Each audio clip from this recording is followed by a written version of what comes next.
Musuhku akan melihatnya, dan dengan malu ia akan menutupi mukanya. Dia yang berkata kepadaku, di mana Tuhan Allahmu? Mataku akan memandangi dia.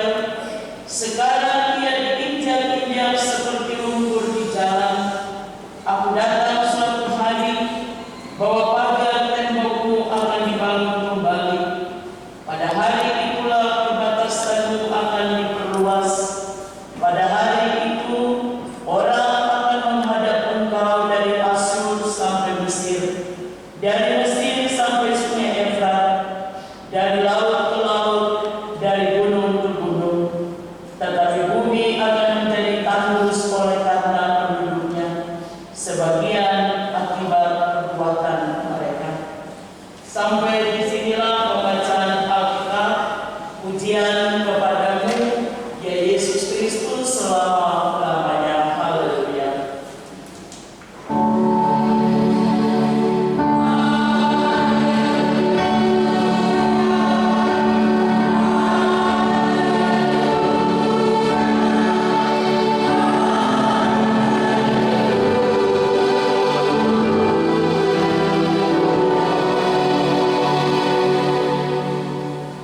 Jemaat Tuhan yang dikasihi Yesus Kristus, kita bersama-sama telah membaca bagian kebenaran firman Tuhan yang mengantar kita memasuki masa Advent yang terakhir, yaitu yang keempat, dan selanjutnya sebentar kita akan ada di dalam Malam Kudus dan perayaan Natal Kristus. Kita dituntun dengan firman Tuhan, tema Tuhan menjadi terangku.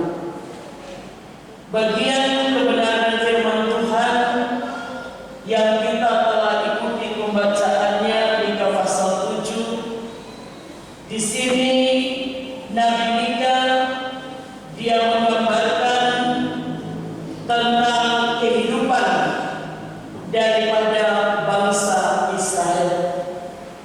Dia menggambarkan bagaimana moral, akhlak, kehidupan dari bangsa Israel yang tidak lagi hidup taat, setia kepada Allah. Bapak Ibu jemaat dapat melihat itu pada pasal 7 ayat 2. Di situ Nabi Mika dia katakan bahwa tidak ada lagi orang saleh di negeri mereka. Nabi Mika dia katakan orang saleh sudah hilang dari negeri mereka. Di negeri mereka tidak lagi orang memiliki sikap hidup yang jujur. Bahkan dia katakan dulu memang ada orang-orang yang terpandang, yang selalu berbuat baik, dianggap oleh mereka. Tetapi kini kehidupan mereka telah berubah. Nabi Mika mengatakan bahwa mereka telah berubah seperti tumbuhan yang berduri. Dari gambaran-gambaran yang disampaikan oleh Nabi Mika yang hidup dan ada bersama-sama dengan bangsa Israel, pada akhirnya Allah menghukum bangsa Israel. Bangsa Israel mereka menabur, tetapi mereka tidak menuai. Mereka menanam, tetapi mereka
sehingga ada pengakuan, ada keputusan, komitmen, sukacita dalam kehidupan bangsa Israel dalam ayat 8. Sekalipun aku jatuh, aku akan bangun pula. Sekalipun aku duduk dalam gelap, Tuhan akan menjadi terangku. Ini adalah pernyataan, ungkapan iman dari bangsa Israel setelah mereka dipulihkan oleh Tuhan Allah. Setelah ada pengakuan, ada pertobatan, maka ada pemulihan yang terjadi dalam hidup mereka. Bapak Ibu, saudara jemaat Tuhan yang dikasihi Yesus Kristus, bagian ini hendak mengingatkan kita tentang ketika bangsa Israel mereka mengaku dosa, maka ada pengampunan, ada pemulihan. Bagian ini mau mengingatkan kita tentang kasih Allah yang besar dalam kehidupan kita manusia. Sifat dari Allah adalah kasih. Allah tidak pernah mengingat-ingat kesalahan dan dosa kita manusia. Setelah ketika kita manusia sadar, ketika kita manusia berbalik dan mau kembali hidup pada jalan yang benar, disitulah kita mengalami pemulihan, kita mengalami kasih Tuhan, kita mengalami sukacita di dalam hidup karena Dia tidak hanya mengampuni, tetapi Dia merangkul memeluk kita dengan penuh kasih sayang. Dia katakan di dalam firman-Nya, sekalipun dosamu merah seperti kermisi, akan menjadi putih seperti salju. Sekalipun berwarna merah seperti kain kesumba, akan menjadi putih seperti bulu domba. Inilah kasih, kebaikan, kemurahan, cinta kasih Tuhan yang selalu Tuhan Allah sediakan bagi setiap kita yang sadar dan berbalik kembali kepada Allah. Kalau bangsa Israel mereka menerima hukuman, mereka sadar dan hukuman berat, mereka menanam, tetapi mereka tidak bisa makan hasilnya. Tanah mereka menjadi tandus. Ada satu kehidupan yang amat susah, yang amat sulit, sehingga mereka datang dalam penyesalan. Mereka datang mohon pengampunan dari Allah. Tetapi kadang-kala bagi kita dalam hidup, ketika dosa yang kita lakukan dan itu tidak mendatangkan satu kesusahan dalam hidup, kita ada dalam dosa, tetapi hidup ini kita jalani biasa-biasa saja. Kadang kita anggap, itu hal yang biasa. Kan saya sudah melakukan kesalahan dosa, tetapi kan Tuhan tidak menghukum saya. Saya jalani hidup ini sebagaimana adanya. Tidak terjadi sesuatu dalam hidup.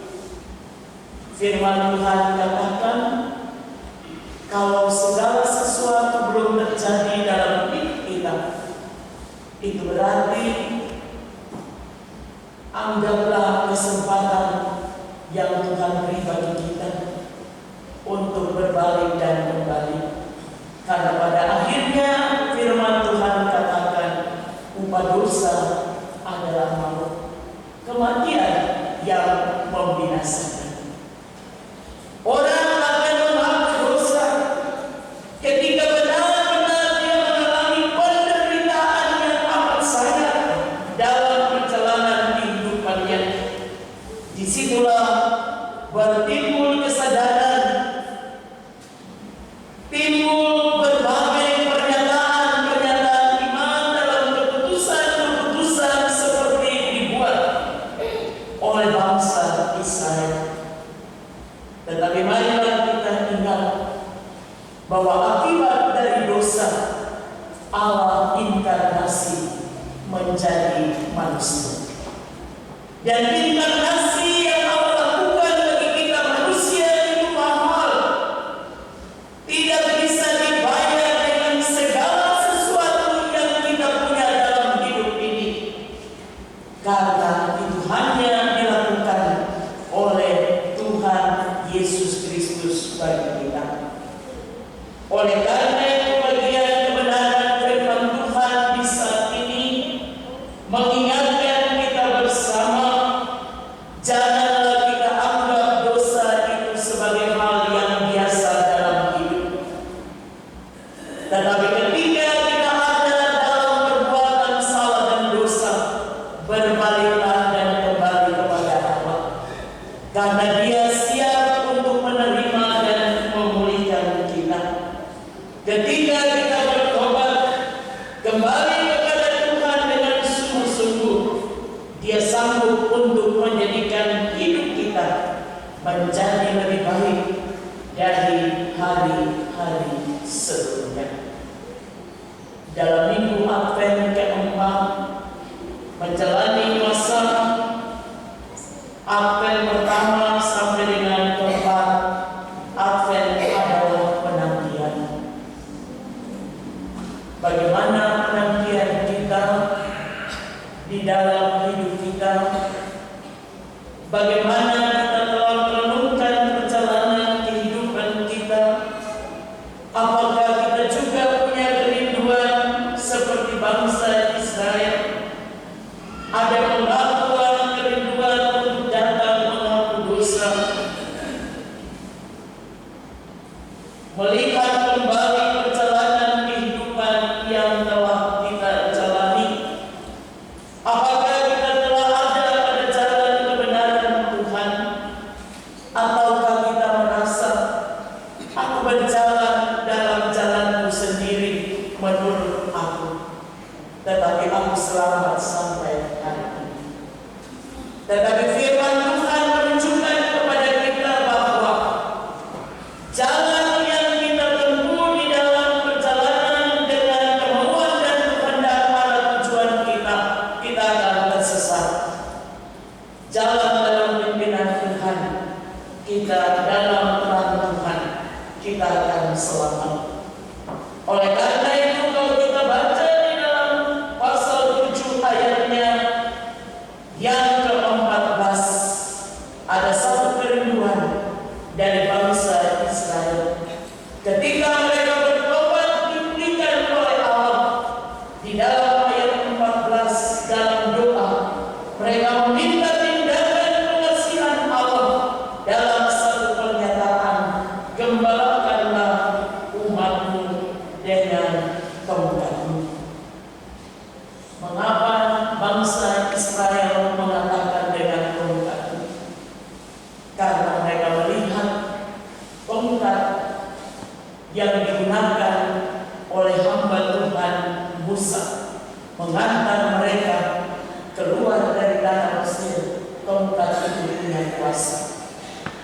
Tongkat itu membuktikan kepada bangsa Israel banyak hal yang Allah kerjakan bagi mereka, yang tidak mungkin bagi mereka. Tetapi tongkat itu adalah kekuasaan wibawa Allah melalui Musa. Bangsa Israel dapat melewati laut kosong, laut Teberau dengan berjalan kaki. Oleh karena itu mereka katakan, gembalakan umatmu dengan tongkatmu. Karena di tongkat daripada Musa itu terletak kemuliaan, kewibawaan, kemahakuasaan Allah. Jemaat Tuhan yang dikasihi Yesus Kristus, yang mengantar kita memasuki minggu terakhir,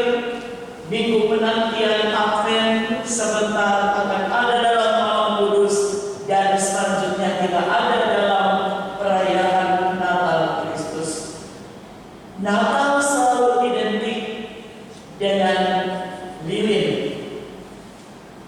Malam kudus selalu gelap. Kalau gelap itu nggak bisa lihat seperti dengan yang lain. Tetapi ketika ada terang sedikit, ketika kita jalan, ada terang sedikit saja, kita tidak akan terangkat. Tetapi kalau gelap, pasti kita akan terangkat dengan bagus. Sekalipun jalan itu mungkin tiap hari kita jalan, tapi tidak menjamin kalau gelap. Tetapi ada cahaya kecil, kita akan pelan-pelan tiba pada tujuan. Oleh karena itu, firman Tuhan di hari ini mengingatkan kita bahwa Dia terang yang telah datang ke dalam dunia yang dinantikan berabad-abad, yang disaksikan dinubuatkan oleh para nabi. Mereka ada dalam penantian waktu yang cukup lama, dan ketika Yesus hadir, mereka berpikir bahwa Yesus akan melepaskan bangsa Israel, bangsa Yahudi, dari segala penindasan dan kekerasan. Tetapi tidak demikian. Dia datang supaya ada hidup, dan setiap yang percaya ada kelimpahan berkat di dalamnya. Oleh karena itu, bagian kebenaran firman Tuhan mengingatkan kita sebentar kita akan melangkah dalam satu pernyataan iman, karena yang kita rayakan adalah Dia, Raja di atas segala raja, Tuhan di atas segala Tuhan, yang tahu segala sesuatu tentang perjalanan hidup Bapak Ibu dan saya. Dan Dia merindukan ada pengakuan, ada penyesalan, ada pertobatan yang sungguh dari setiap kita anak-anaknya. Oleh karena itu tidak ada pilihan yang lain. Kalau kita katakan Tuhan akan menjadi terangku, marilah kita tinggalkan yang namanya dosa. Karena dengan kekuatan apapun yang kita miliki, Bapak Ibu dan saya, kita tidak akan mampu untuk menyelamatkan hidup kita. Manusia telah kehilangan kemuliaan Allah, tetapi karena cinta kasih Allah dalam pengorbanannya di kayu salib, Dia menyelamatkan kita. Kalau ada orang yang jangan ditembak hukum mati menggantikan kita, bayar utang saja. Kalau kita utang yang banyak, terus ada orang yang datang, kita telah kenal, dia datang, dia bilang, saya siap untuk membayar, melunasi semua utang Bapak Ibu. Pasti Bapak Ibu ingat dia. Bapak Ibu tidak akan melupakan dia. Bapak Ibu akan bersaksi tentang dia karena kebaikan yang dia berikan. Seperti itukah kita mengingat tentang kasih yang tidak bisa kita bayar, yaitu kasih Kristus di kayu salib. Dengan satu pernyataan, sudah selesai. Allah tinggalkan surga yang mulia. Ia inkarnasi menjadi manusia karena Dia mengasihi Bapak Ibu dan saya. Oleh karena itu, berita pertobatan yang disampaikan oleh Nabi Mika dalam situasi kehidupan gelap akibat dosa yang dilakukan oleh bangsa Israel, peringatan ini juga adalah untuk kita. Marilah kita benar-benar menghayati, menghargai pengorbanan Yesus Kristus. Bukannya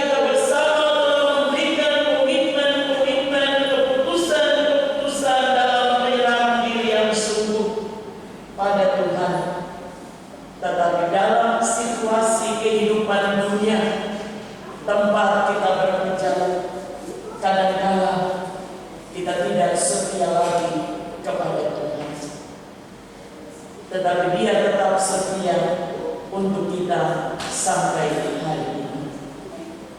Dia selalu setia dan memanggil kita bersama untuk hidup bersama Dia dalam terangnya. Karena hanya terang daripada Kristus itu yang dapat menyinari kehidupan Bapak Ibu dan saya, sekalipun kita hidup di dunia yang penuh dengan tantangan, dunia yang penuh dengan pergumulan, tetapi kita bersukacita karena Yesus hidup. Dia ada bersama-sama dengan kita. Dia menjamin perjalanan hidup kita. Dia mengatakan kepada kita bahwa Dialah Immanuel, Allah yang tidak pernah meninggalkan kita. Dialah yang sanggup menolong kita. Bahkan Dia mampu melakukan banyak hal dalam kehidupan kita, melebihi apa yang Bapak Ibu dan saya pikirkan. Oleh karena itu, marilah memasuki akhir yang terakhir. Sebentar kita akan ada dalam momen yang penting, mempersiapkan diri kita untuk ada dalam satu sukacita Natal Kristus, Natal kemenangan bagi Tuhan, ketika manusia menyesali kehidupannya terhadap dosa-dosa yang dilakukannya, sehingga damai, sukacita, kelimpahan daripada Tuhan masuk dan memenuhi kehidupan Bapak Ibu kita bersama. Tuhan Yesus memberkati kita melalui firman-Nya untuk sungguh-sungguh mengenal Dia dalam kasih-Nya, dan sambutlah Dia dengan hati yang terbuka, hati yang bersih, karena ada satu bilik dalam hidup kita, dan itulah tempat bagi Sang Putra Natal. Tuhan Yesus memberkati kita. Amin.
Minggu.